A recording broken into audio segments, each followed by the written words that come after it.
Welcome to the 2024 McDonald's All-American Girls Game. The summit of high school basketball is here in Houston.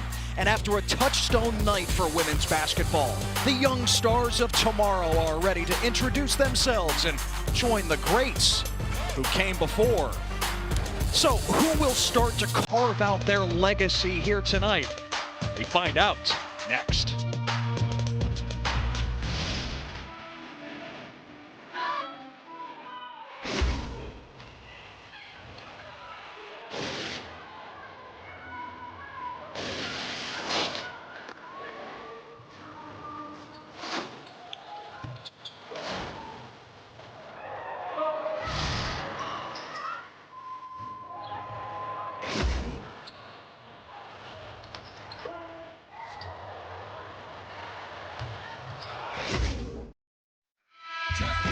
Just an unmatched history here at the McDonald's All-American Games. We've got 24 of the best in the class of 2024, meeting in a matchup of East versus West at the Toyota Center, home of the Houston Rockets.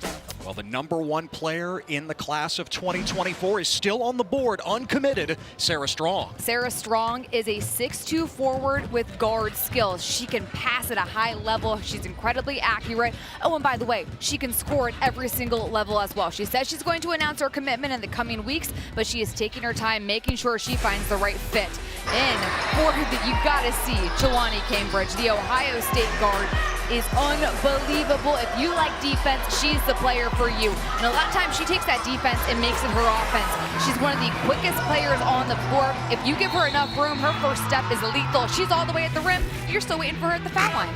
So check out the starters. First for the East. Swords, Heckel, and Caval are all teammates in high school at Long Island Lutheran in New York, the #1 high school girls basketball team in the country.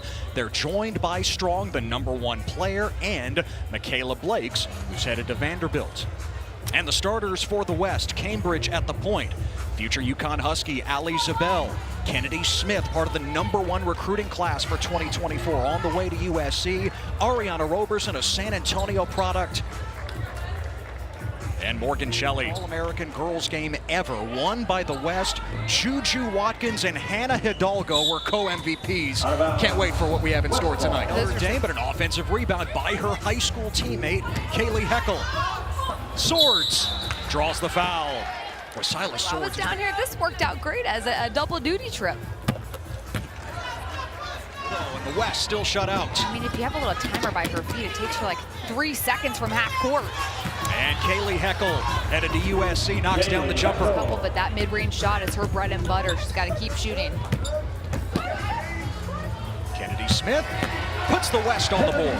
Puts the West on the board. Did you see how balanced Smith was on that? She took a moment to gather. Great coaching and developing that happens at the high school level. There's a reason why these players are McDonald's All-Americans. Cambridge with the soft touch. And the West has tied it up. Taylor's career's coming to an end. The door is open for Cambridge to contribute right away in Columbus. Kevin McGuff's eyes light up when talking about her, just like the eyes right there. Light up for Michaela Blakes as she knocks it down. Kennedy Smith couldn't answer with a 3 of her own. Koval got nice position on Roberson right there, pushing her out, getting the right spot. Oh, Heckel slicing through the defense for 2. Give yourself enough space and time and make them pay. Like she did last night, win a knockout. There's Sarah Strong stepping out at 6'2". She's got the range. Sarah to contest, and it opens up the inside for your team. I mean, you get caught on a screen right there, and if you don't have a high hand up to contest, Sarah Strong's gonna make you pay. So the final 3 schools for Strong are Connecticut, Duke, and North Carolina. No, it's difficult no matter which way you put it. You look at South Carolina in the women's game right now being undefeated. It's so hard to be undefeated, but you can see how her team's undefeated because she's 6'2", knocking down logo threes from the Sprite logo. Sarah Strong's shot is pure as well. It's such an advantage for her at the next level. Again, you get hit by a screen, boom, Strong recognizes where the defense is, knows she's going to have enough time to get the ball into that shot pocket and let it fly. The girls, especially at this age when they were little, fall in love with the game of basketball. She was a sensation. Kate Caval, another post, stepping out, hitting a 3 for the East. Getting the ball inside because it forces the defense to collapse and gives your guards a little more room on the perimeter to shoot. Morgan Shelley trains the triple for the West. Future UConn Husky, product of the Bay Area. Speaking of shooting, you know, transition three is also good. And Silas Swords answers for the East. I think it's safe to say everybody has now. Those were the days, Ted. Those were the days. It's coming back. Oh, Justice Carlton with the moves. Carlton, one of 3 Texas products in this scrimmage, the highest ranked recruit in Florida women's basketball history. Hit a last-second shot to help her team win. And now the pass to Miara O'Neal inside. Liv McGill and Miara O'Neal are going to be roommates at Florida as well. So just already getting that roommate connection down low in the paint with a high feed to O'Neal. She headed to Duke. Ace Bailey, number 2, headed to Rutgers. Oh, how about that pass? Sam Jones ahead to Joyce Edwards. That was like a quarterback to a wide receiver down the field. Perfect. Blocked by Edwards. I know, I told them, you thought you were going to the warmth of the Pac-12. Nope, welcome to winter on the East Coast, ladies. Yep. There's Edwards inside for the East. It's like diving on the floor for a loose ball right there. She's not afraid to sacrifice her body. Trying to jump stop, gave it up. Strong wants another 3. Give it to her. Her 3rd of the first half. Get a little closer up on that line just to get used to this environment in here from the three-point shooting perspective. About this time over Strong, and she hits. She was closer to the line as well that time, a little more in her range. Trying to find Roberson, couldn't connect. Olsen off glass for 2. What a tough shot with Roberson defending. Tough shot. As Cambridge comes up with the steal, what's new? Zabel tees it up again.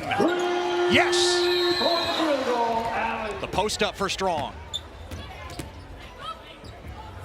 Heckel knocks down a triple. Heckel could not have been more in rhythm on that shot. One of the best players in college basketball. It's going to be a lot of fun to see how that team continues to adjust. Miara O'Neal inside. So O'Neal with 6. Socka-Nguemen with the scoop. ESPN and the app, and Sue Bird and Diana Taurasi are back with their own commentary on ESPN2 and ESPN+. It's so funny. I love the Sue Bird, Diana Taurasi show. How about... Just as competitive as the players on the floor. They're here for a reason. Oh Socka-Nguemen, laser-like feed to Barry Wallace. And it wasn't just the pass, it was the handles to get into the position. To this pass from Xania Socka-Nguemen, to watch her handles here, boom, turns up, faces up, puts it on the floor, draws 2 defenders, and it leads to a wide open layup opportunity for Barry Wallace. You know what? Like I said, I have a sequin suit, I promise. I think we can incorporate green into the color scheme next year as Kennedy Smith opens the second half with a 3 for the West. Wide open. Shelley and Zabel headed to UConn. Offensive board for Randolph. Smith lines it up, and she drills it. That's a 3. The ice side of her teammate. So Kennedy Smith with a couple of 3s to start the 3rd quarter. Cabal inside, count it, and a foul for the best low post player in the class. Cabal, really impressive the angle where she finished. She's not even that deep. Look, she's far out by the 2nd hash mark. Boom, 1 move, 1 dribble is all it takes to keep Randolph on her back. As the war continues, Dad Alexander's unable to travel, so Mom and the grandparents travel back and forth to see Kate, but also to take care of Dad back home. Morgan Shelley comes up with the steal for the West. Ahead to Cambridge, and he curls it in. Cambridge will fit perfectly into, and she loves playing defense. Which I don't know very many players here, if we pulled them, say they love playing defense, because like Silas Swords, they love playing offense, getting rebound putbacks. 3 Musketeers. It weirds me out that Ronald McDonald can talk. Michaela Blakes to the rim for the layup. It does not weird me out that Michaela Blakes can get downhill like that and finish at such a high level. Doing it all night. How about the pull-up from Jordan Lee, top 10 recruit headed to Texas. East is led by double figures just about throughout. They were up 13 after 1. And there is Joyce Edwards inside. Blake's such a tough cover. 2 minutes. Down low, Edwards trying to navigate around O'Neal, and she reverses it home. That is a high. Beat NC State Friday night on ESPN. Carlton hangs and hits. Nice job getting into the SEC battle here. Blake's headed to Vandy, McGill to Florida. Inside to Edwards for 2. She's finishing through a lot of contact, trying to experience to be the next great coach. She was on countless Final Four teams at UConn on staff for Gino Auriemma. How about that finish by Liv McGill? Final 10 seconds of the quarter. McGill trying to stay in front of Blakes. Edwards banks it in.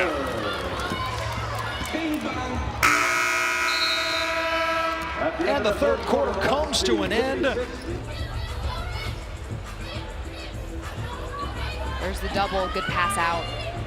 And Jones hits the bullseye. It is so key for your post players to double team. Even when there's pressure, you have to be calm. Shelley turns it over. 2-on-2. And Jones with the finish. So first the three and now the deuce.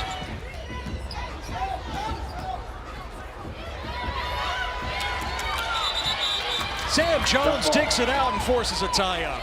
She says heart over height. That's what it's about. Oh, nice feed. Carlton to Miara O'Neal. Against Caval.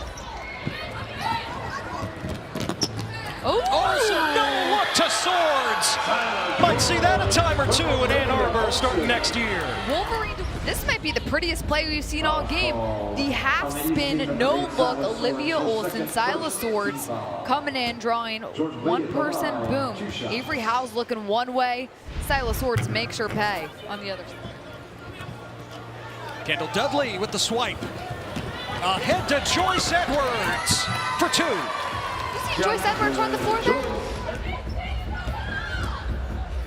Sam Jones pulling up, and she drills the three. Unlimited range. I love it, Sam Jones. Double for Sarah Strong. Then Joyce Edwards coming alive in the second half. The future is in good hands for women's basketball. The East wins it in a runaway, 98-74, as we see the next wave of stars in the college game and potentially the WNBA in the class of 2024. Here in the girls' game, Strong and Edwards, the co-MVPs. Joyce Edwards and number 21, Sarah Strong. So we're done here for just a moment here in Houston as we tie the ribbon on the McDonald's All-American girls game. The East wins it 98-74. For Megan McEwen and our entire crew, this is Ted Emmerich saying so long. For now, join us 9 Eastern, ESPN for the boys game. Up next here on ESPN2, it's E60.